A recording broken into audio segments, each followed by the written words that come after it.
하트 시작할까요? 안녕하세요. 네. 자, 지금부터 객관식의 꽃 기출 강의를 시작하겠습니다.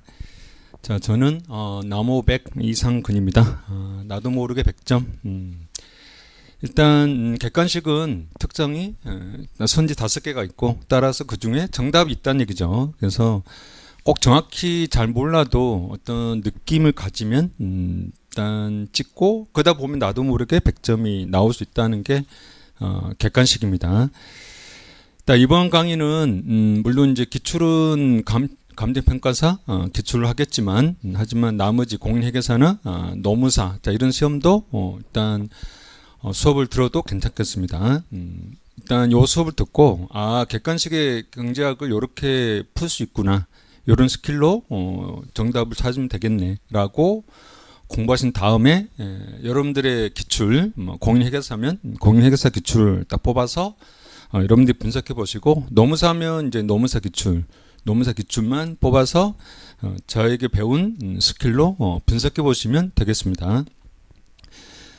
자, 이론 강의 때도 있겠지만 자, 우리가 어떤 시험이든 합격을 하려면 자, 뭐가 필요하다?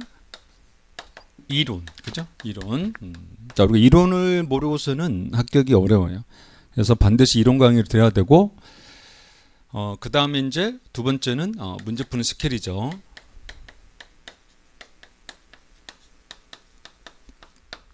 자, 이론 강의에서는 이제 제가 최대한 쉽게 이제 설명하고 또 나아가서 이제 분량을 줄였어요. 자, 분량을 어떻게 줄였습니까? 가장 중요한 원리, 본질, 그죠? 그게 A라고 얘기했죠. A. 원리나 본질을 가지고 B를 도출하고 또 C를 도출하고 이렇게 했어요. 극단적으로 말하면 이제 여러분들이 A를 가지고 B를 도출할 수 있고 B를 가지고 C를 도출할 수 있다면, 이게 이해가 됐다면 A만 알면 된다라고 얘기했죠. 그래서 분량이 줄어드는 거다라고 얘기했어요. 자, 이번 이제 기출 강의에서는 자, 요거 중심으로 이제 하겠습니다. 문제푸는 스킬. 일단 스킬은 몰라도 정답을 찍는 거, 그죠? 이게 이제 가장 우리에게는 효과적이죠. 근데 이제 이게 많지가 않아요. 우리가 40개 중에 한 두세 개 정도를 우리가 몰라도 찍을 수 있다. 자, 이제 40개 중에 두세 개니까 뭐 아이고 별거 없네라고 할 수 있지만 하지만 이제 뭐 1개 또는 2개 차이로 이렇게 떨어지신 분들은 그 두세 개도 상당히 큰 거죠. 그죠? 자, 그다음에 이제 대다수는 이제 우리가 이론을 알아야 돼요. 대다수는 경제 이론을 알아야 되는데 그 경제학 이론을 정확히 알아야 되느냐? 그게 또 아니란 얘기죠. 우리가 공부했던 이론 중에서 한 조금, 예를 들면 A, B, C를 공부했는데 역시 B, C를 몰라도 A만 알아도 정답을 찾을 수 있는 어떤 그런 또 스킬도 있다는 얘기죠. 그래서 우리가 기출 분석하다 보면 이제 조금 더 이론의 분량을 줄일 수가 있다, 이렇게 생각하시면 되겠습니다. 자, 그 다음에 제가 이제 기출 문제를 분석하면서 여러분들에게 당부하고 싶은 거, 자, 그리고 문제를 딱 보면 거기 해설이 있잖아요. 해설. 이거 뭐지? 그죠? 잘 모르려면 여러분이 해설 봐요. 그래서 해설 보고 그래서 정답이 3번이구나, 이렇게 이제 보통 공부를 하는데 자, 이런 공부가 비효율적이다라고 얘기했죠. 이문도 마찬가지. 해설을 보고 정답을 찾는 이런 습관을 들이면 실전에 가서 높은 점수를 받을 수가 없다. 자, 어떻게 해야 한다? 자, 이론, 그지? 이론. 우리가 공부했던 이론을 떠올려 보니까 그래서 1문의 정답이 3번이구나. 2문도 이론을 쭉 떠올려 보니까 그래서 정답이 3번이구나. 이렇게 이론을 떠올려서 그래서 우리가 정답을 찾는 습관을 들여야 돼요. 이론과 연결해서 우리가 정답을 찾는 습관. 자, 그렇게 해야만이 우리가 실전에 가서 새로운 문제 딱 나왔을 때 실전. 자, 여기는 우리 해설이 없잖아요. 그죠? 해설 없는데 어떻게 하려고? 해설 보고 이렇게 자꾸 정답을 찾는 습관을 들다 보면 실전에 가서 여기서 이제 당황을 해요. 경제학은 응용 문제예요. 응용 문제. 예전에 있었던 기출하고 조금 다르게 이렇게 바꾼다는 거죠. 내가 보기에는 똑같아 보이는데 근데 여러분들 보기에는 그게 달리 보여. 그죠? 이게 새로운 문제를 보인다는 거죠. 근데 해설이 없어요. 그럼 이거 어떻게 풀 건데? 그죠? 그래서 결국 이론을 가지고 이렇게 정답을 찾는 연습을 해야 됩니다. 그죠? 요거 하지 말고 이론 가지고 정답을 찾는 연습. 그렇게 하면이 점수를 더 많이 올릴 수가 있어요. 자, 우리가 응용 과목은 반드시 이렇게 해야 돼요. 사실은 암기 과목도 똑같아요. 암기 과목도 기본서 이론이죠, 그죠? 그 이론을 열심히 암기하시고 그걸 가지고 우리가 정답을 찍는 어떤 연습이 조금 더 점수를 높게 받을 수가 있어요. 자, 따라서 우리가 이제 기초 강의를 하지만 먼저 우리가 이론 강의 때 공부했던 이론을 간단하게 제가 살펴보고 간단하게 다시 제가 반복할 것이며, 자, 그러고 나서 이제 우리 간평 기출을 보겠습니다. 자, 이론을 훑어보기 위해서 이제 제 객관식 기출문제집, 자, 이거로 이제 보겠습니다. 여기 이제 토픽별로, 주제별로 이론이 쭉 정리가 되어 있어요. 이거 확인하고 그 다음에 이제 간평 기출은 제가 따로 이렇게 자료를 나누어 드립니다. 동영상 듣는 분들은 아마 파일로 올라와 있을 겁니다. 그거 여러분들이 복사해서 보시면 되겠습니다. 자, 이 정도 하고 이제 바로 이제 본론 들어가죠.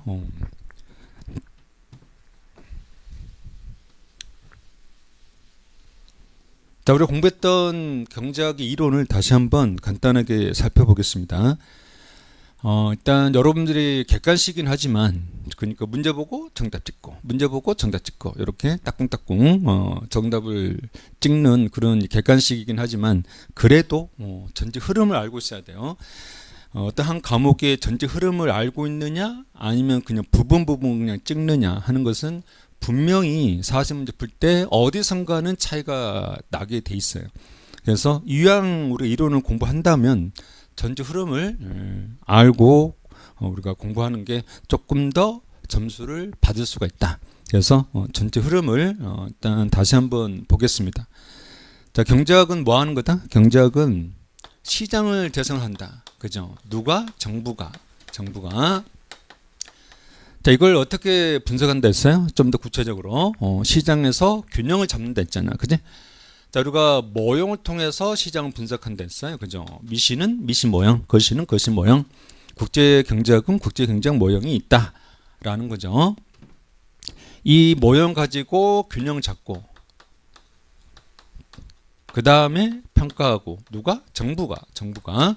자, 미시는 효율 공평을 평가하고, 거시는 안정 성장 평가하고, 국제 무역론은 효율 공평 미시니까, 국제 금융론은 거시니까 안정 성장으로 평가한다. 이렇게 생각하시면 되겠습니다. 평가 보니까 문제 있네. 그러면 정부가 개입을 하죠. 정책.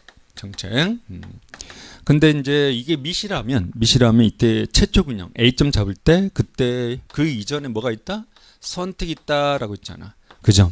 선택을 통해서 균형 잡고 평가하고 정책. 자, 정책했을 때 예를 들면 정부가 물품세 부과했을 때 그때 다시 시장에 있는 소비자 생산자 선택을 보고 최종 균형, 새로운 균형 B점을 잡는 거죠. 자, 그러고 나서 최초 균형과 최종 균형을 비교해서 이 정책을 평가한다라고 얘기했죠. 미시든 거시든 국제 경제학이든 어떤 과목이든 다 똑같다는 거예요. 똑같다. 그래서 우리가 이제 이 모형이 중요한 거죠. 모형. 이 모형이 어떻게 작동되는지, 즉 정부가 개입했을 때 이 모형에서 어떤 변화가 있는 것인지 하는 것들을 공부하는 게 매우 중요하다라고 우리가 얘기했어요. 자, 이걸 우리가 그림으로 다시 한번 전체 흐름을 쭉 살펴보겠습니다. 그림.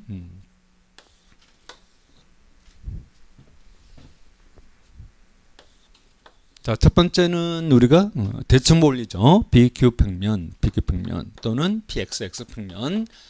제가 이제 이론 시간에는 이제 맥주다라고 했는데, 그지? 대충 맥주 시장이죠.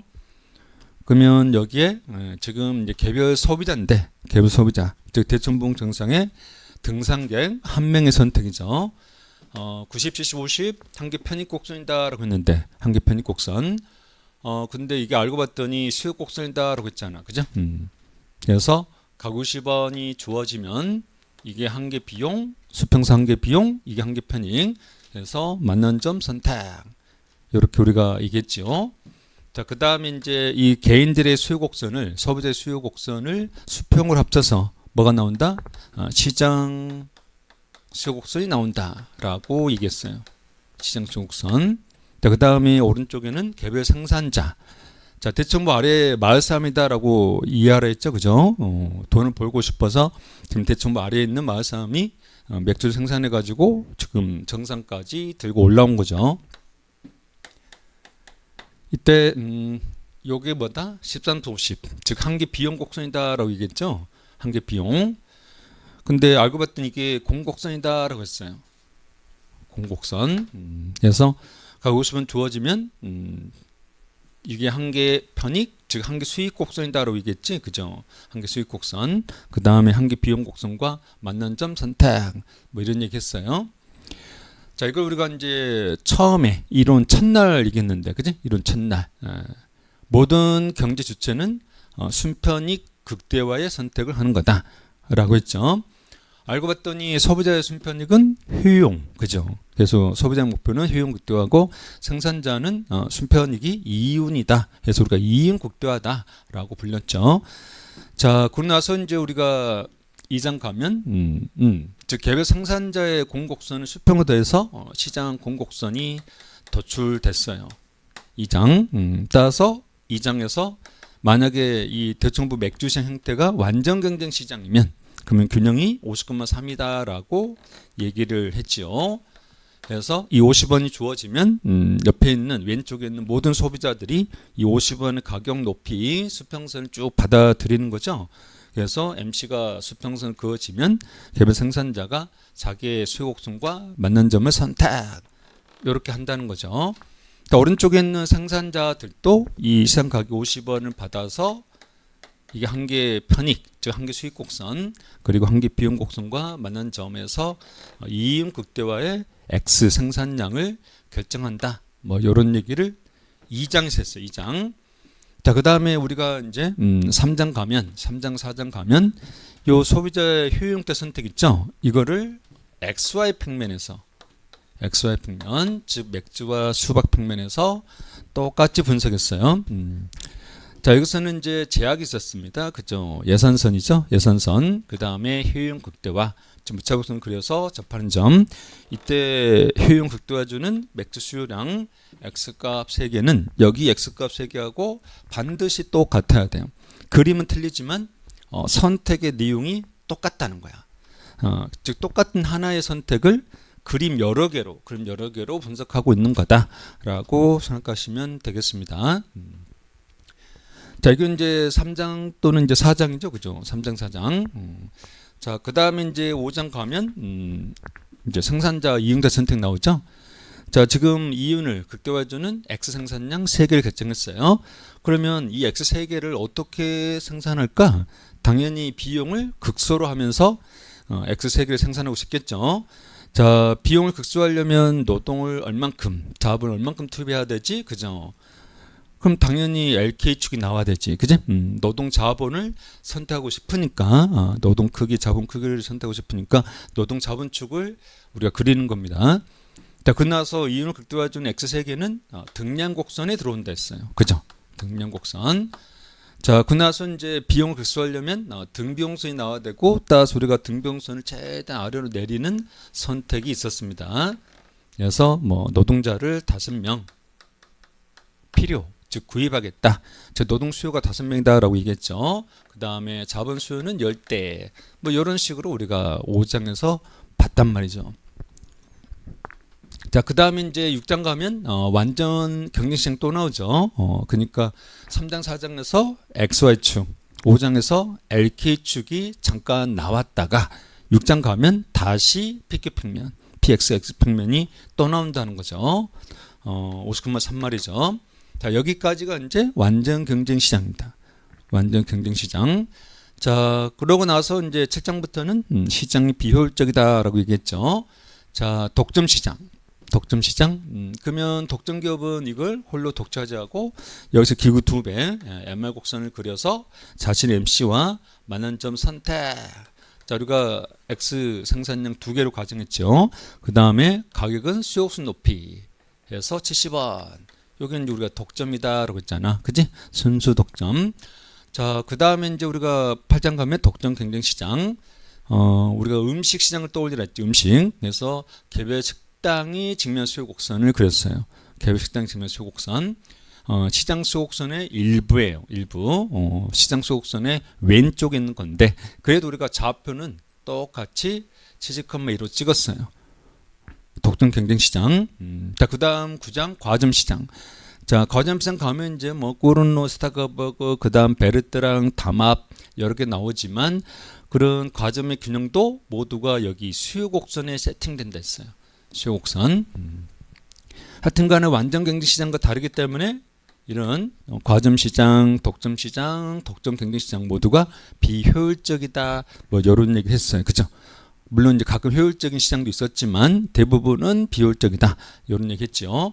그다음 10장 가면 게임. 게임은 과점을 분석하기 위해서 나온 거다. 라고 얘기했어요. 그래서 우리가 게임도 한 요 정도 있겠죠. 그죠? 그 다음에 11장 가면 공공재. 이 X가 공공재라면 그런 뜻이야. 그지? 공공재라면.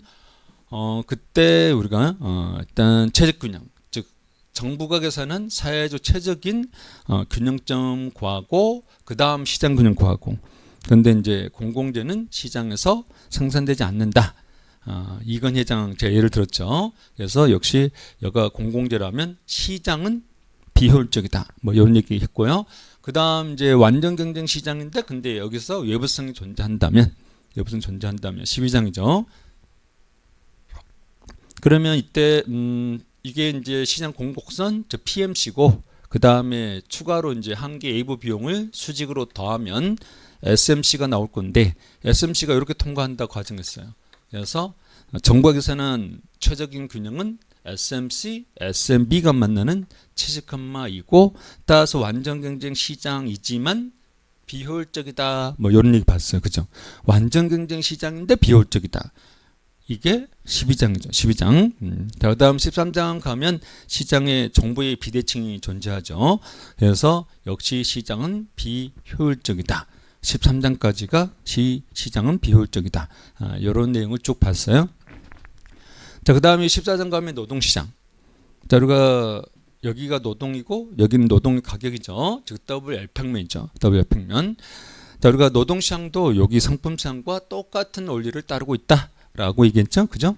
그래서 지금 노동을 수요하는 개별 기업이 노동 수요 곡선을 세팅하죠. 개별 기업의 노동 수요 곡선. 자, 여기는 이제 노동 공급하는 노동자가 효용을 극대화하면서 자신의 개인의 노동 공곡선을 도출합니다. 그죠? 지금 개별 노동 수요곡선을 수평으로 더해서 시장의 노동 수요곡선 구하고 개별 노동 공곡선을 구해서 이거를 수평으로 더하면 시장의 노동 공곡선이 나온다. 즉 WF평면에서 똑같이 이 그림 나오는 거죠. 90, 70, 50, 13, 50. 자, 이때 이제 노동시장에서도 이제 시장 형태가 네 가지가 나왔는데, 그죠? 저 우물정자 그랬잖아, 내가 우물정자, 그지? 동그라미 1, 2, 3, 4번. 자, 네 개 모든 시장이 다 시장 공곡선에 이렇게 세팅된다 했어요. 시장 공곡선. 자, 그 다음에 이제 우리가 15장 가면은 일반균형이죠. 일반균형. 자, 우리가 일반균형은 이 부분균형과 원리가 똑같다라고 했어요. 특히 이제 모형이 좀 특이하게도 H 박스다 뭐 이런 모형이 나왔죠. 그죠? 자, 이런 모형 가지고 하고자 하는 게 뭐다? 방금 전에도 얘기했잖아. 그죠? 이 모형 가지고 하고자 하는 내용은 시장의 균형을 잡고 평가하고 문제 있을 때 정부가 개입. 그죠? 하고자 하는 내용은 다 똑같은 거예요. 근데 여기서는 이제 15장에서는 완전 경쟁 시장의 균형만 잡았어요. 그죠? 독점 시장이나 뭐 과점 시장, 공공재 외부성 이런 건 안 봤어요. 있는데 안 봤단 말이야. 그지? 예. 우리 객관식이니까 안 봤어요. 대신 우리가 처음에 균형 잡을 때 그 이전에 선택이 있다는 것도 똑같다는 거야. 선택, 균형, 평가, 그 다음에 정책. 그죠? 모형만 틀릴 뿐 하고자 하는 내용은 똑같다. 이런 얘기를 우리가 미시 때 했단 말이야. 기억납니까? 자, 이 정도 전체 흐름을 살펴보고 자, 지금부터 본론을 들어가죠. 자, 제 기출문제집 보시고 요거 내 기출문제집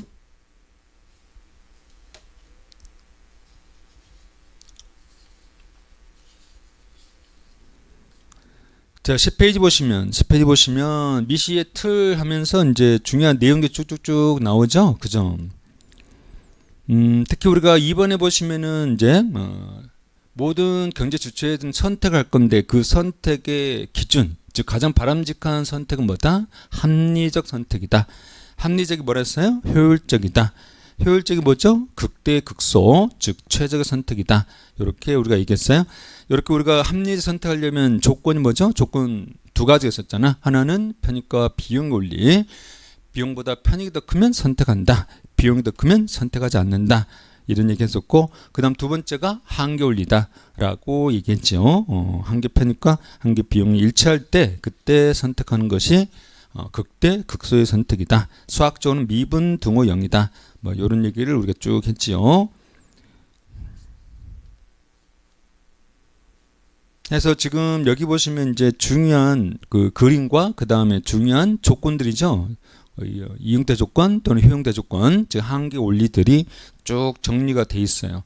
여러분들이 이제 부분 쭉 보다 보면 나중에 이제 금방 까먹어요. 그래서 전체적으로 한꺼번에 다 보라고 이렇게 제가 중요한 그림과 그 다음에 중요한 한계 원리를 여기다가 한꺼번에 이렇게 정리하고 있다. 자, 혹시라도 여러분들이 여기서 빠진 게 있다면, 여러분 자꾸 잊어버리는 그런 중요한 어떤 수식이 있다면 여기다가 추가로 이렇게 써놓고 시험 보기 뭐 1시간 전, 그죠? 실전 당일날 가서 한번 쭉 훑어보는 거죠. 그죠? 그러면 도움이 되겠습니다. 자, 기출문제집 보시면 13페이지. 기출문제집 13페이지. 자, 기회비용이죠. 자, 내 기본세 1장에 있는 단어죠. 기회비용. 자, 방금도 얘기했듯이 경제학은 편익과 비용을 우리가 비교를 해야 되는데, 또는 한계 원리라면 한계 편익과 한계 비용이 일치할 때 선택하는 거죠. 이때 비용이 뭐다? 즉 경제학에서 고려하는 비용은, 모든 비용은 기회비용이다.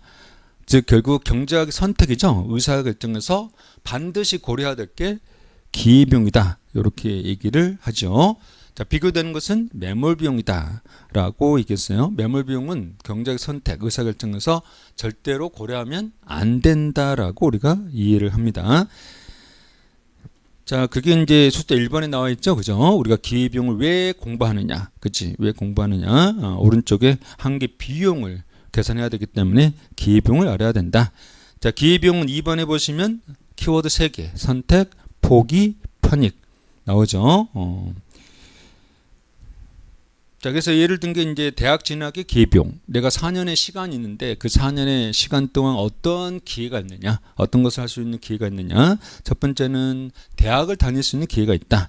또 다른 기회는 내가 직장을 4년 동안 다닐 수 있다. 이렇게 이제 여러 기회가 있을 때 그때 내가 만약에 대학을 다니겠다라고 선택해 버리면 그럼 직장을 포기해야 되잖아요. 그죠?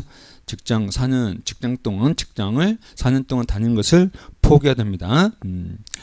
또는 내가 대학을 다니겠다라고 선택하게 되면 내가 수업을 들어야 되고, 따라서 수업 들을 때 필요한 책이죠, 책. 그 책을 구입을 해야 된다는 거죠. 그래서 일단 책값, 4년 동안 책값이 100만 원이면 그 100만 원을 결국 내가 포기해야 됩니다. 이때 100만 원은 명시적 포기다라고 얘기했죠. 그래서 우리가 명시적 기회비용 이렇게 얘기했고, 그 다음에 다른 직장을 다닐 수 있는 기회를 포기해야 된다.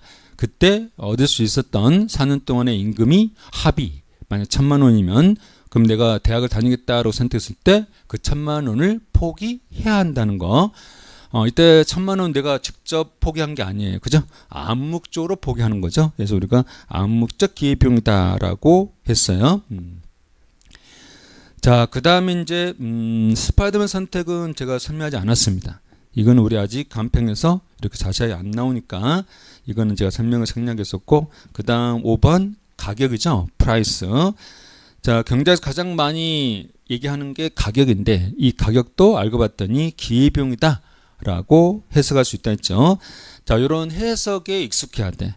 우리 이론에서 어떠한 단어, 가격을 어떻게 해석했는가 하는 것을 알아야, 그래야 우리가 선지 딱 보고 이게 옳은지 틀린지를 알 수가 있는 거예요. 그 해석이 바로 경제학이에요. 그 해석하는 게 경제학이다. 그죠? 자, 우리가 예를 들면 맥주의 절대 가격이죠. 50원. 50원. 이 50원을 우리가 해석해 보면 결국 맥주 한 개를 내가 추가로 구입할 때, 즉 한 개죠. 내가 50원을 지불한단 말이죠. 지불해. 자, 소비자라면 지불하는 거죠. 따라서 비용이다라고 했어요. 그러니까 가격은 추가 하나 더, 즉 한 개, 그 다음 지불액, 비용에서 우리가 가격은 한 개 비용이다. 뭐 이런 얘기했어요. 그죠? 한 개 비용. 자, 그 다음에 또 가격은 기회비용이다. 그죠? 맥주 한 개를 내가 추가로 구입한다고 선택했을 때 50원을 포기하잖아. 그지? 50원을 원래 들고 있을 때 편익인데 내가 맥주 하나 구입하겠다고 선택하면서 포기하는 거니까 기회비용이다라고 얘기했죠. 따라서 우리 앞으로 저쪽 뒤쪽에 어려운 어떤 선택을 할 때 혹시라도 선택, 포기, 편익, 즉 기회비용이다라고 해석이 되면 가격이다라고 약속하기로 했어요. 선택, 포기, 편익 이렇게 해석이 되면서 기회비용이라고 해석이 되면 그것은 가격이다라고 봐도 된다고 제가 지금 1장에서 약속했지. 1장에서. 자, 그 다음에 상대가격이 있었는데 상대가격. 자, 우리가 상품 두 개의 가격이죠. 수박 가격분의 맥주 가격을 예를 들었었는데 25분의 50. 그래서 우리가 숫자 2가 나오지 않습니까? 숫자 2. 이렇게 하면서 우리가 분수가 나오는데 25분의 50. 이 분수의 본질은 분자다. 그치? 분수의 본질은 분자다라고 우리가 약속했어요. 자, 이 x제의 가격을 y로 표시한다라고 얘기했지, 그죠? 맥주 가격을 수박으로 표시해 보니까 수박으로 두 개다. 이렇게 우리가 이해를 하라고 했어요. 따라서 우리가 이제 상대 가격은 만약 분자가 px고 분모가 py라면 결국 이것도 가격이니까, 그지? x의 가격이니까 x의 기회비용이다라고 해석할 수도 있다는 거야. x의 기회비용. 그러니까 x의 기회비용을 y로 표시하면 두 개다 이렇게 한다는 거야. 즉 결국 맥주 한 개를 구입하겠다 선택을 하면서 내가 포기하는 편익인데 돈으로 계산하면 50원 포기하는 거고 수박으로 표시하면 두 개를 포기하는 거다. 수박 두 개를 포기하는 거다. 이렇게 해석한다고. 그러니까 맥주의 기회비용을 수박으로 표시하시오 하면은 맥주의 기회비용을, 즉 x의 기회비용을 수박으로 표시하시오, y로 표시하시오 하면 뭘 떠올린다고? py분의 px를 떠올린다고.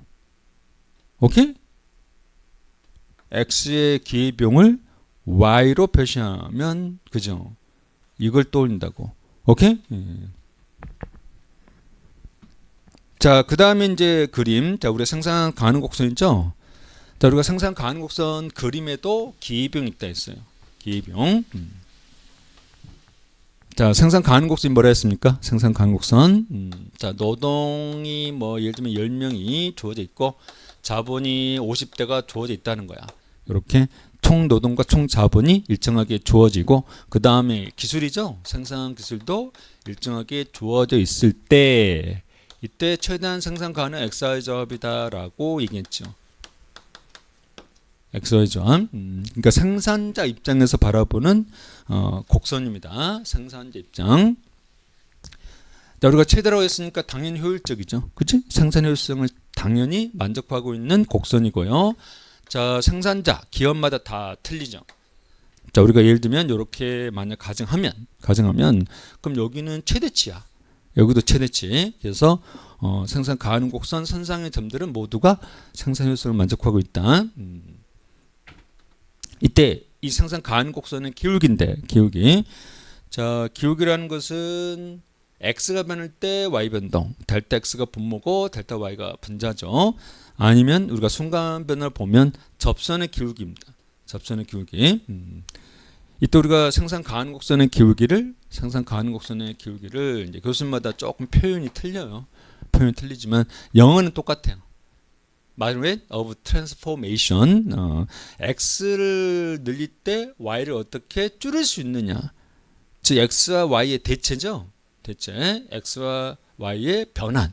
x 늘리면서 y를 얼만큼 변환시킬 수 있느냐. 그래서 우리가 한 게 생산 변환율이다. 이렇게 보통 부른단 말이야. 한계 생산 변환율, 생산 가능 곡선의 기울기. 이 기울기가 여기서 오른쪽 하방으로, 우측 하방으로 이동해 갈 때 기울기는요, 점점 증가한다. 이렇게 얘기하는 거죠. 자, 이때 기회비용도 마찬가지. 그죠? 이 기울기를 우리가 해석해 보는 거죠. 해석. x를 요만큼 늘리겠다라고 선택하는 거죠. 선택. 그때 포기하는 편익, 즉 y를 요만큼 포기한단 말이야. 포기해야 되죠. 그래서 이게 기회비용이다라고 해석할 수 있다. x 생산의 기회비용이죠. x 생산의 기회비용. 근데 그 기회비용이 어때요? 점점점. 지금 현재 생산 가능 곡선이 원점에서 오목하게 그려진다면 기회비용은 점점 증가한다. 그죠? 기회비용 체증이다라고 얘기한댔지? 체증. 자, 이런 관계도 얘기했지만 다시 한번 얘기하면 경제학의 모든 곡선은 본질이 가로축이다. 가로축. 오케이? 지금 현재 이 기울기 한계 생산 변환율은 x제 생산의 기회비용입니다. 가로축의 x제 기회비용. 오케이? x제 기회비용. 자, 그리고 자, 지금처럼 이렇게 어떤 곡선이든 원점에 대해서 오목하게 그려지면 기울기는 체증하는 겁니다. 기울기는 체증하는 것이고, 그 다음에 만약 거꾸로 이렇게 볼록하게 그려지면 그러면 기울기는 점점 체감한다. 그죠? 어떤 곡선이든 상관없어요. 볼록이냐 오목이냐 하는 것만 중요하다. 그지? 기울기가 체감이냐 체증이냐 하는 것은 오목이냐 볼록이냐에 따라서 딱 결정되는 겁니다. 이례적으로 결정되는 거다. 대신 이 어떤 곡선의 기울기를 어떻게 부를 거냐. 이름이 이제 아무래도 곡선마다 틀려지겠죠. 그죠? 자, 그다음 이제 기회비용과 비교되는 거 매몰 비용. 자, 키워드 두 개라 했죠. 그죠? 일단 과거에 지출해야 되고 그다음 해수가 불가능한다라고 얘기했어요. 자, 이 정도 하고 자, 기출을 보시면 자, 기회비용이죠. 기회비용. 자, 비용에 관한 설명 옳은 거. 자, 제가 이제 선제를 보시면 기억년, 기억 니을, 그죠? 이걸 제가 조합형이다라고 불러요. 조합형. 기억과 니은을 조합할 것인지, 아니면 기억과 디귿을 조합할 것인지 해서 우리가 조합형이다라고 부르는데, 조합형은 기억부터 푸는 게 일단 좋을 것 같아요. 그죠? 자, 우리가 거꾸로 니을부터 올라가면서 풀어도 되지만, 근데 이제 이게 이제 시험마다 틀리겠죠. 그죠? 시험. 자, 간편 기출 쭉 분석해 보니까 기억부터 푸는 거하고 니을부터 푸는 거하고 시간이 거의 똑같아요. 그러면 우리가 주로는 자, 기억이 쉽거든요. 밑으로 니을로 내려갈수록 어려워. 그러니까 처음부터 니을을 어려운 거 보게 되면 우리가 이제 기가 죽잖아. 그러니까 쉬운 거 기억부터 푸는 게 더 낫겠다. 이렇게 생각을 합니다. 자, 기억 보시면은 기회비용은 선택, 포기, 그 다음에 오른쪽 가치. 나는 편익은 알겠는데 가치는 모르겠다. 라고 하면 안 돼요. 오케이? 여러분들 다 전공 있잖아요. 여러분들 전공 써도 교수들이 다 똑같은 단어 써요? 아니잖아요. 그죠? 그러니까 여러분 전공에서는 다 단어를 교수님마다 다 달리 쓰는데 경제학에서는 다 똑같이 써야 된다. 왜 갑자기 단어를 바꿔? 선생님 저는 응용이 안 돼요. 편익은 알겠는데 가치는 모르겠어요. 라고 하면은 돼요? 안 돼요? 안 되는 거죠. 그죠? 그래서 우리가 이런 이제 단어를 계속 바꾸기 때문에 그래서 뭐가 필요하다? 우리가 알고 있는 우리가 공부했던 단어 선택, 포기, 편익 이거 먼저 딱 떠올려. 이거 먼저 떠올려야 돼. 그러고 나서 내가 알고 있는 게 편익인데 문제에 나오는 게 가치? 그럼 편익과 가치가 또 같은 건가? 라고 이렇게 연결시켜야 돼. 이걸 여러분들이 편익, 선택, 포기, 편익은 떠올리지도 않고 그냥 선택, 포기, 가치? 뭐지? 나 이런 문제 풀어봤나? 이런 문제 풀어봤나? 라고만 생각하니까 더 이상 발전이 없는 거예요. 오케이? 어떤 차이인지 알겠지? 문제만 가지고 그냥 내가 이런 문제 풀어봤나? 이렇게 하면 안 돼. 우리가 알고 있는 이론, 선택, 포기, 편익 딱 떠올려서 편익이 지금 나오는 가치와 또 같은 건가? 라고 연결시키는 작업. 이 작업이 중요하다고. 됐습니까? 암기 과목도 똑같아요. 오케이? 암기 과목. 내가 책에서 이렇게 판례를 봤는데 근데 지금 객관식 여기 선지에서는 그 중에 요게 바뀌었네. 이렇게 보는 거예요. 오케이? 자, 기억은 동그라미죠. 자, 우리가 조합형은 딱 하나 판단되면 바로 내려가야 돼요. 조금이나마 더 시간 단축하려면 기억을 하나 보고 바로 내려가서 기억이 지금 옳은 거 골라야 되니까 기억이 있어야 되잖아. 그러니까 기억이 없는 거 3번, 5번 땡. 그죠? 땡. 자, 이렇게 땡 하는 겁니다. 이렇게 우리가 지워 나가야 시간을 단축할 수가 있다 하는 겁니다. 자, 니은. 자, 생산이 증가해서 기회비용이 차감한다. 이때 생산 가능 곡선은 볼록한가? 방금 얘기했잖아. 그치? 어떤 곡선이든 볼록하면 기회비용은, 즉 기울기는 체감하는 거다. 그치? 체감. 따라서 우리가 니은이 옳은 거죠. 자, 니은이 있어야 되죠. 그래서 내려가서 2번 땡, 2번 땡. 그럼 1번, 4번 중에 니을만 보면 되잖아. 그래서 우리가 디귿을 넘기고 가는 거죠. 디귿을 넘길 수가 있다 하는 겁니다. 자, 니을 보시면 동일한 수입이 기대될 때 기회비용이 가장 작은 대안을 선택하는 것이 합리적이다. 합리적이다. 그죠? 자, 우리가 경제적 선택은 크게 뭐가 있다 했어요? 즉 효율적 선택이니까 효율성 개념이죠. 효율성 개념. 일단은 우리가 편익을 극대화한다. 편익. 맥스. 그럼 이때 비용은요. 당연히 주어지는 겁니다. 자, 이게 제약입니다. 제약.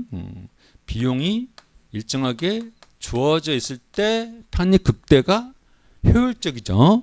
자, 거꾸로 만약에 비용이 주어져 있다면 편익이 주어져 있다면 토탈 베네핏. 자, 그렇다면 우리가 비용을 극소화하는 것이 합리적이다라고 했잖아. 그죠? 마치 수험으로 말하면 내가 그치?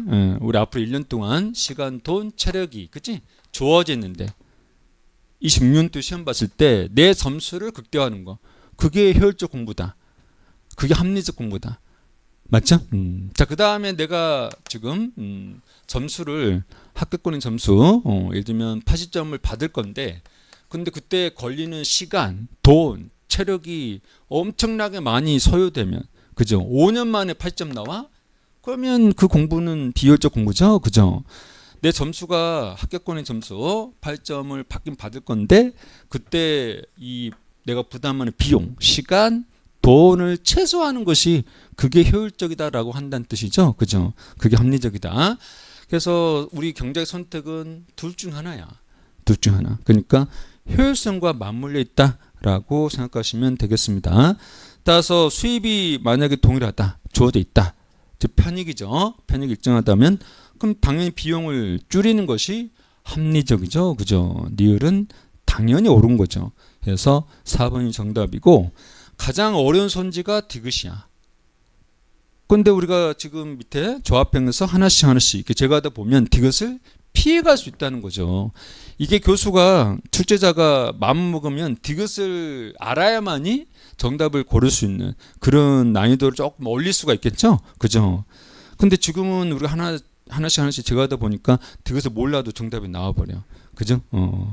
무슨 뜻이죠? 출제자는 이 문제를 맞춰라라는 의도를 가지고 있는 거야. 맞춰라. 됐습니까? 틀려라라는 의도가 있어요. 이 문제 너 맞추지 마라는 의도로 문제를 낼 수도 있지만 지금은 맞춰주세요 그런 거야. 오케이? 이런 출제자 의도를 잘 보면서 여러분들이 정답을 찍으면 훨씬 더 점수를 높게 받을 수 있다. 맞춰라 하는 것은 맞춰주고 그 다음에 틀려라 라고 의도하는 문제. 그럼 틀려야 되나? 아니죠, 그죠? 틀려라라고 하는 문제도 우리가 맞춰주면 그러면 이제 나도 모르게 100점이 나오는 거죠. 오케이? 자, 하지만 이제 지금은 강의니까 자, 이것도 설명해 보겠습니다. 모든 고정비용은 매몰비용이다. 자, 우리 고정비용 언제 공부하지? 고정비용. 단기 때 나오는 거죠. 단기. 우리 단장기 언제 공부했지? 5장. 미시 5장. 생산자 선택에서 우리가 단장기를 공부하기 시작했어요. 그죠? 자, 우리가 소비자 선택에서는 단기 장기가 없다. 즉 단기 수요 곡선, 장기 수요 곡선 이런 얘기 안 해요. 그 다음에 또 완전 경쟁 시장에서 수요 곡선, 독점 시장에서 수요 곡선 이것도 우리가 구분하지 않는다. 완전 경쟁이든 독점이든 시장 수요 곡선은 항상 똑같다라고 얘기를 했죠. 자, 단장기는 우리가 5장에서 얘기했는데 5장. 자, 단기는 본질이 뭐다? 1년만 보는 거. 25년 또는 26년 또 1년만 보는 것도 단기다. 그러니까 미래는 단기라 했어요. 미래는 단기요. 장기가 아니에요. 자, 장기는 본질이 뭐다? 25년도와 26년도 합친 거. 즉 현재와 미래를 같이 고려해서 2년을 고려하는 게 장기다. 이렇게 이해하랬지. 자, 그러면서 우리가 구체적으로 단기는 미시에서는 생산 요소가 고정돼 있다. 그지? 기계를 우리가 빌려오려면 저 서울까지 가야 돼. 따라서 시간이 걸린다 했죠. 따라서 기계의 양은 속초시에 지금 설악산 밑에 지금 대청봉 맥주시장이죠. 그 맥주시장에서는 기계의 양이 고정돼 있다라고 얘기했어요. 또는 서울에 살고 있는 제3자가 대청봉으로 진입할 수 없다. 즉 단기에서는 생산 요소가 고정돼 있든지 아니면 제3자가 진입할 수 없다. 또는 기존 생산자가 이탈할 수 없다. 이렇게 우리가 단기를 미시에서 정의했고 장기는 모든 생산 요소가 가변이고 그 다음에 제3자, 서울에 살고 있는 제3자가 대청봉에 진입을 할 수 있다. 또는 기존의 생산자가 이탈할 수 있다. 이렇게 우리가 얘기했었죠. 그래서 우리가 고정비용이다라는 것은 단기에 나온단 말이야. 단기. 자, 주로는 이제 자본이다라고 얘기했었지, 그죠? 자본과 관련된 비용이 단기에는 고정비용이다라고 했어요, 그죠? 자본비용, 즉 자본에다가 자본의 가격 곱하면 이게 자본비용이죠, 자본비용. 자, 기계와 관련된 비용이다라고 제가 쉽게 예를 들었었는데, 자, 이게 과연 모두가 매몰비용이냐라고 묻고 있잖아, 그지? 모두가 매몰비용인가? 즉 과거에 내가 이제 기계를 샀단 말이야. 그치? 1억짜리 기계 샀어요. 근데 내가 지금 이제 사업을 하다가 이제 맥주를 지금 판매하다가 사업이 안 돼. 내가 손해 보고 있다는 거죠. 그러면 공장문을 닫겠죠. 그때 이제 내가 예전에 3년 전에 1억 주고 샀던 기계를 팔고 싶겠지. 그지? 내가 이제 더 이상 사업을 안 하니까 이때 1억을 시장에 팔았을 때 과연 사람들이 이걸 사줄 거냐의 문제죠. 그죠? 내가 3년 전에 1억 주고 샀으니까 이거를 3년 후에 설마 1억으로 판매하겠습니까? 내가 3년 동안 썼으니까 이걸 좀 더 싸게 예를 들면 한 7천만 원 내가 받고 팔겠다라고 시장 내놨겠죠. 그래도 안 사네. 그죠? 그러면 내가 좀 더 싸게 예를 들면 1,000만 원 주고 그지 팔아버려. 그죠? 1,000만 원 딱 하면 사람들이 너무 싼데 하면서 살 수도 있겠죠. 따라서 내가 3년 전에 1억을 주고 지금 기계 샀는데 근데 3년 후에 내가 공장을 문을 닫겠다 했을 때 1,000만 원만 받고 지금 팔았잖아요. 그죠? 그러면 1억 중에 9천만 원은 내가 지금 돌려받을 수가 없죠. 그래서 우리가 9천만 원은 해소 불가능. 즉 매몰비용이 되겠지만 나머지 1,000만 원은 내가 받았잖아. 그지? 해소가 가능하단 말이죠. 그래서 우리가 전체 1억 즉 자본 비용 중에 9천만 원은 회수가 불가능. 즉 매몰비용이 되지만 남은 1,000만 원은 내가 실제 팔아서 받았다면 그 1,000만 원은 회수가 가능한 것이고 매몰비용이 아니죠. 그러니까 자본 비용이 전부가 매몰비용은 아니고 일부, 그치? 1,000만 원 받았다면 일부는 매몰비용이 아닐 수가 있다. 그런 뜻이죠. 그래서 우리가 디귿은 땡. 자, 여기서 우리가 약속. 자, 우리 경제학 사회과학이잖아. 사회과학. 그지? 자, 우리 한국에 있는 5천만 명이 모두가 사과의 가격이 하락하면 사과 수요 늘린다. 5천만 명 모두가 가격이 하락했을 때 사과수요 늘린다 라고 하면 맞아요, 틀려요? 물론 대다수는 사과 가격이 하락하면 당연히 사과수요 늘리겠지. 하지만 그중에 일부는 오히려 사과수요를 줄일 수도 있고 또는 사과수요가 일정하게 유지가 될 수도 있고 사람 따라 다 틀리겠지. 그지? 따라서 모두가 라고 해버리면 우리 사회과학에서는 대부분 뭐다? 틀렸다. 그지? 80% 확률로 틀렸다라고 약속. 그지? 항상 반드시 모두 이렇게 나오면 80% 확률로 틀린 거로 약속. 하지만 우리 경제 이론을 공부하다 보면 이론 항상 반드시가 들어가는 경우가 있어요. 예를 들면 대조과. 지금 현재 X 늘리고 Y 줄이는 거란 말이지. 따라서 어떤 거 늘릴 거냐라고 물으면 당연히 유리한 거 늘리고 불리한 거 줄이죠. 그죠? 따라서 우리가 가격 하락하면 당연히 유리한 게 싸진 거니까 그 싸진 것을 항상 늘리고 비싸진 것을 항상 줄인다라고 해도 맞다라고 했어요. 그죠? 대조과에서는 항상 이렇게 나와도 맞다. 즉 이론에서는 가끔 이렇게 항상 반드시라는 표현이 있는데 맞는 경우가 있다 이 말이야. 그지? 그래서 우리가 이론에서 항상 반드시가 들어간 경우를 쭉 잘 보시고 나머지 내용, 나머지의 선지들은 모두 항상 반드시 이렇게 나오면 80% 확률로 틀렸다라고 약속하시면 된다 이 말이야. 됐습니까? 아니 선생님 100%로 봐야지 80%가 무엇입니까? 아까도 얘기했잖아. 그치? 우리가 40개를 문제를 풀잖아. 그치? 거기에 선지가 5개씩이니까 선지가 전체 200개잖아. 그치? 그 200개를 정확히 그죠? 알고 이해하고 우리가 찍는 게 아니란 말이야. 선생님 정확히 알고 찍어야지. 그게 무슨 뜻입니까? 정확히 여러분들이 이해하는 것도 불가능이고, 그지? 시간이 지금 짧잖아. 우리가 지금 4개월, 5개월 만에 지금 1차 합격해야 되는데 4개월, 5개월 동안 공부해가지고 경제를 다 이해할 수 있어요? 그죠? 다 이해하는 것 자체가 불가능이고, 그 다음에 더 중요한 사실은 실전에 시간이 촉박하다는 다는 거죠. 그죠? 시간이 없어요, 시간이. 언제 한가롭게 막 곰곰이 생각해보고 그렇게 하겠습니까? 그죠? 일단 빠른 속도 쭉 읽어가는데, 순간 딱 막히는 경우가 있잖아. 그지? 모든 고정비용 매몰비용이다? 뭐지? 그죠? 자, 요게 옳은 거냐, 틀린 거냐, 곰곰이 생각해 볼 수는 있지만, 언제 그냥, 그지? 하염없이 우리가 생각할 수 있겠습니까? 결국 그 확률, 내가 말하는 80% 확률로 틀린 선지다. 라는 그 확률로 찍고 가는 거야. 됐습니까? 그죠? 그래서 우리가 확률을 정하는 겁니다. 확률. 결국 확률 싸움이요. 그리고 느낌의 싸움이다. 느낌. 정확히 알고 찍는 게 아니다. 됐습니까? 그래서 찍다 보니까 나도 모르게 100점이 나오는 거야. 오케이? 그 확률을 제가 여러분들에게 제시하는 거죠. 확률. 오케이? 자, 넘어갑니다. 생산 가능 곡선. 자, 기출 문제집 보시고. 자, 기출 문제집 21페이지. 자, 토픽 2죠. 생산 가능 곡선.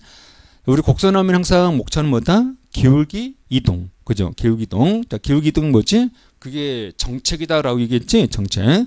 그래서 항상 곡선은 기울기 이동으로 제가 정리를 합니다. 자, 생산 가능 곡선의 의의는 방금 전에 우리가 얘기했어요. 그죠? 노동 자본량이 주어져 있고 생산 기술도 주어져 있고 이때 최대한 생산 가능 X, Y 조합이다 라고 했고요.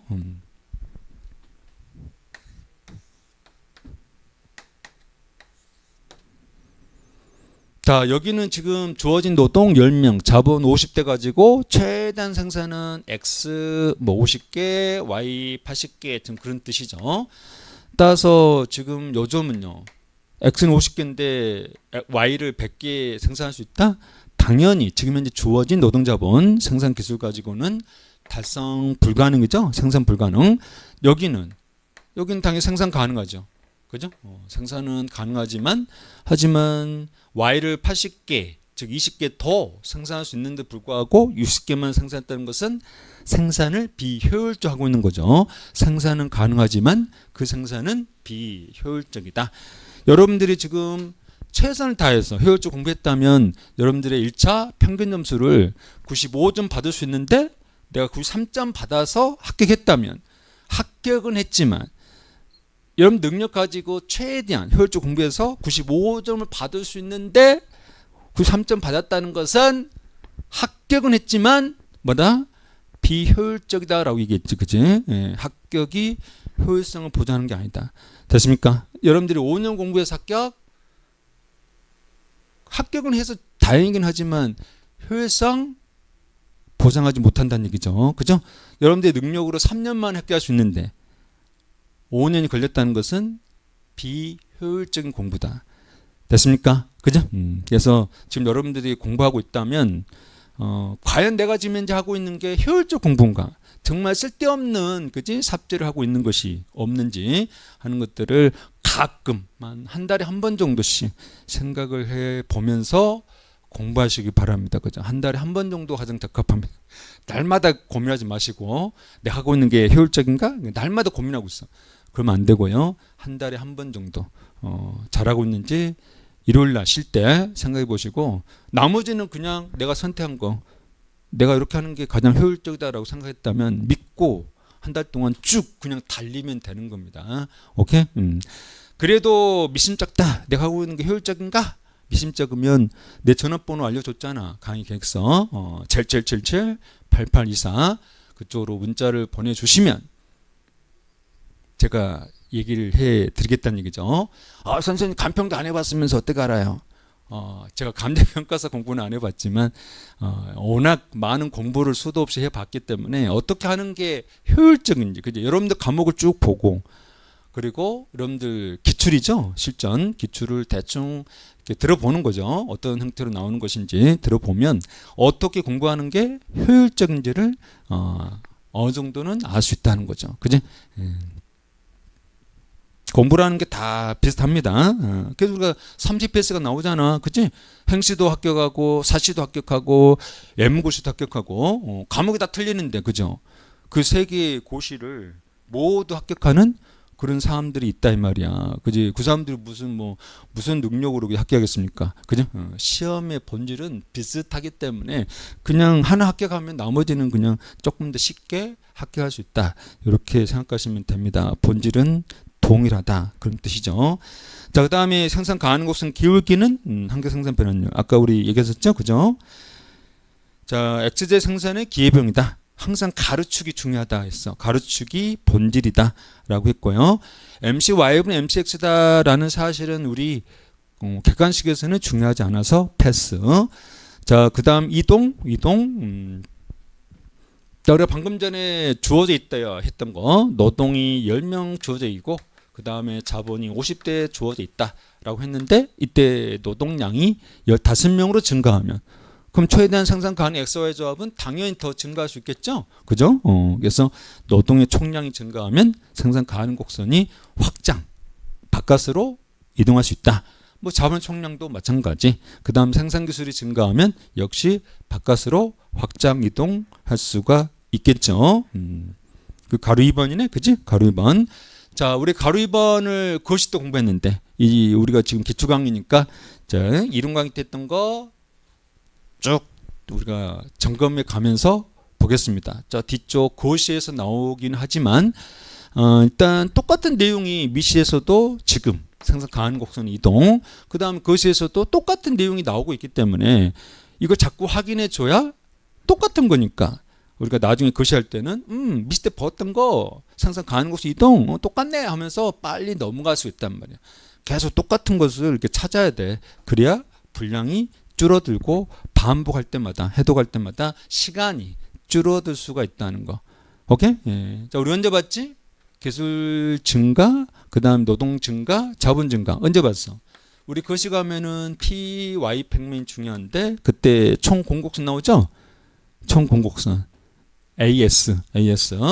이때 우리가 장기는 수직이고 단기는 우상향이다. 이런 얘기 봤잖아. 그지? 이때 장기 총 공곡선의 이동이죠. 장기 총 공곡선 이동.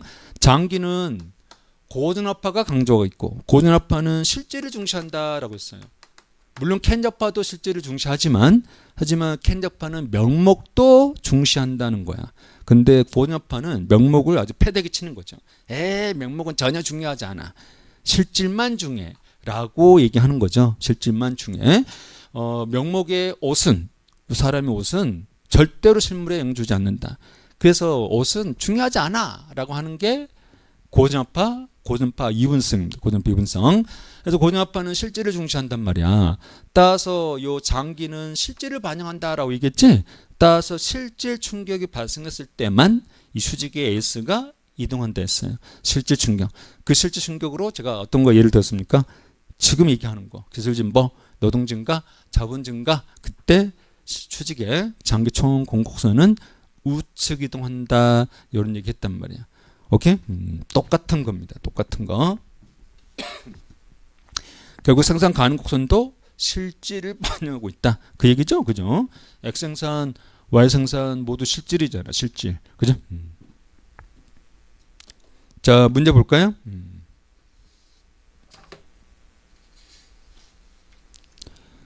자, 2페이지. 자, 원점에서 오목한 생산 가능 곡선. 오목한 거? 우리가 많이 예를 드는 거죠? 오목한 거. 이때 옳지 않은 거. 옳지 않은 거. 자, 여러분들 그 문제 보시면 생산 가능 곡선 탁 나오잖아. 이렇게 문제 또는 선지에 어떤 단어가 딱 나오면 그 단어와 관련해서 내가 이론에서 어떻게 공부했는지, 이론에서 공부했던 내용이 최대한 떠올려야 돼. 최대한. 오케이? 그래야만이 우리가 시간을 단축할 수가 있어요. 그냥 아무 생각 없이 생산 가능해서 옳지 않은 거. 뭔데? 이렇게 하면은 그때 가서 이제 생각하고 있어. 그죠? 그때 가서. 그럼 시간이 걸려요. 그죠? 딱 생산 가능성 단을 보자마자 득 떠올려야 돼. 오케이? 선생님 그거 어떻게 떠오릅니까? 최대한 빨리 떠오를 수 있도록 노력하라는 거지. 뭐 그게 뭐 얼마나 그지 뭐 빨리 떠올려야 하는지 기준이 있는 건 아니죠. 그죠? 여러분들이 문제를 풀 때마다 항상 생산 가능 곡선 하면은 내가 생산 가능성 뭘 공부했지? 이렇게 떠올려 보면서 공부하라고. 내가 생산 가능 곡선에 대해서 이론을 어떻게 공부했지? 라고 떠올려 가면서. 잘 기억이 안 나면 얼른 또 이론 확인해 보고. 오케이? 자, 여러분들은 내가 지금 쓴 이 객관식 기출문제집 있죠? 이거로 여러분들 이론을 확인해 보는 게 가장 효율적입니다. 물론 기본수도 있지만 기본수는 양이 너무 많잖아. 그지? 그래서 이 기출문제집으로 확인해 보라고 제가 기출 강의 때 이 기출문제집을 보고 있는 겁니다. 그래서 자꾸 이론을 이렇게 확인해 가면서 기출을 반복하라는 얘기죠. 자, 그리고 지금 선지를 쭉 봤더니 이 선지를 제가 서술형이다라고 부를 거야. 조합형 말고 지금 서술형. 자, 이 서술형은 교수들이 말이죠. 의도적으로 정답을 주로 5번에 깔아놨어요. 왜 그럴까요? 보통 사람들은 본능적으로 1번부터 풀어. 1번부터. 그런데 정답을 5번에 깔아놨다는 것은 결국 시간을 걸려라 그런 뜻이죠. 너네들 문제 풀면서 시간 걸려라 하면서 의도적으로 5번에다가 정답을 깔아두는 거죠. 여러분들이 객관식 시험을 어려워하는 것은 이런 교수들의 출제 의도를 모르고 그냥 1번부터 막 하염없이 읽고 있는 거야. 그죠? 내용도 어려울 수 있겠지만 내용을 대충 알고 있어도 1번부터 계속 가다 보면 막 숨이 가빠져. 와, 뭐지? 그죠? 계속 이렇게 생각하는 거죠. 겨우 3번, 4번 왔는데 벌써 시간이 막 1분 지나고 있어. 그럼 막 이제 가슴이 꽁닥꽁닥 뛰죠. 그러면서 아무데나 팍 찍어버리고. 그래서 점수가 안 나와. 오케이? 예. 출제자는 의도적으로 시간을 걸리라고 이렇게 5번에다가 저 뒤쪽 부분에 정답을 주로 두거든요. 그래서 우리가 어떻게 해야 돼? 이 출제자 의도를 거꾸로 우리가 역으로 거슬러 올라가는 거죠. 5번은 주로 정답을 뒀기 때문에 우리는 읽을 때 5번부터 읽어가는 거죠. 5번, 4번, 3번, 2번, 1번. 자, 여기서 이제 또 중요한 것은 여러분들 5번을 딱 보고 바로 정답을 찍을 수 있으려면 5번 보고 바로 정답을 찍을 수 있으려면 뭐가 필요해? 경제학 이론을 최대한 정확하게 알고 있는 게 중요한 거죠. 5번 딱 보자마자 이거 옳은 건데 정답 딱 찍고 확실하게 4번, 3번, 2번, 1번을 보지 않고서도 5번 하나만 보고 이거 확실히 정답이야 라고 찍고 넘어가야 그래야 시간을 단축할 수 있잖아. 오케이? 그러려면 뭐가 필요하다고? 경제학 이론을 최대한 여러분들이 정확히 알고 있어야 돼. 최대한. 됐습니까? 오케이? 그래야 시간을 단축할 수가 있어요. 객관식의 핵심은 내가 풀었다 안 풀었다, 이번 문제를 내가 정답을 풀었다 안 풀었다, 이게 중요한 게 아니고 뭐가 중요하다고? 이번의 문제를 얼마나 빨리 풀었냐가 중요하다고 내가 누누이 얘기했지, 그지? 얼마나 빨리 푸느냐. 여러분들 기출을 반복하면서 아우 선생님 제가 요 문제는 제가 3번은 반복했는데 계속 맞췄어요. 계속 정답 찍었는데 이제는 확실히 알고 있으니까 그 다음부터는 안 풀어요. 그 다음부터 안 풀어. 3번을 맞췄으니까 그 다음부터는 안 풀어. 여러분들이 아무리 알고 있다 할지라도 뭐 굳은 발음이 쉬운 문제죠. 쉬운 문제를 3번 풀었는데 다 맞췄어. 그럼 그 다음부터 안 풀어? 여러분들 그 다음부터 안 풀어버리면 그죠? 나중에 실전에서 딱 문제 나왔을 때 30초가 걸려. 30초. 왜? 가물가물하니까. 생각해 보는 거죠. 그죠? 여러분들이 아무리 쉬운 문제라도 만약 계속 반복해서 봤다면 실전에서 10초 만에 푼다. 10초 만에. 10초 만에 푸느냐 30초 만에 푸느냐, 결론은 똑같이 정답을 맞추긴 했지만 시간에서 어마어마한 차이가 있는 거라고. 그것도 모르고만 3번 다 맞췄는데 그 다음부터 안 본다. 객관식에서 그 다음부터 안 본다는 것은 말이 안 되는 거예요. 오케이? 객관식의 핵심은 시간을 단축하는 게 핵심이란 말이에요. 왜? 응용 문제, 조금 애매한, 조금 응용한 문제를 우리가 시간을 투자해야 되거든. 시간을 1분 넘게, 1분 한 30초 이렇게 넘게 할당해서 우리가 생각을 해봐야 돼. 또는 계산 문제라면 시간이 필요하잖아. 1분 30초 넘어간단 말이야. 그렇게 시간을 투자하려면 그 이전에 쉬운 문제에서 최대한 시간을 이렇게 단축해야 된다고. 쉬운 문제에서 최대한 시간을 단축하는 게 경제학 객관식의 핵심이라고. 오케이? 여기서 시간을 단축하지 않으면 응용 문제에서 시간을 투자할 수 없다고. 오케이? 쉬운 문제가 핵심이야. 쉬운 문제에서 최대한 빨리 찍어야 돼. 10초도 길어. 9초, 8초, 7초. 오케이? 이렇게 시간을 단축하기 위해서 내가 뭘 해야 되는지를 쉬운 문제 볼 때마다 고민해야 되는 거라고. 됐습니까? 자, 우리가 암기 과목은 시간을 고민할 필요가 없어요. 암기 과목. 부동산 언론, 민법, 그지? 관계 법규, 이런 것들은 시간 싸움이 아니야. 내가 알고 있느냐 모르고 있느냐, 그냥 바로 그냥 끝나버려. 그지? 응용이 아니야. 내가 알고 있으면 찍는 거고 모르고 있으면 틀리는 거고 그런 거거든. 근데 회계학과 경제학은 응용이잖아. 응용. 특히 경제학이 더 응용되잖아. 그지? 시간 싸움이라고. 시간 싸움. 됐습니까? 똥 1번. 지금 서술형 5번부터 봐야 되잖아. 5번. 잠시 쉬었다 할까요?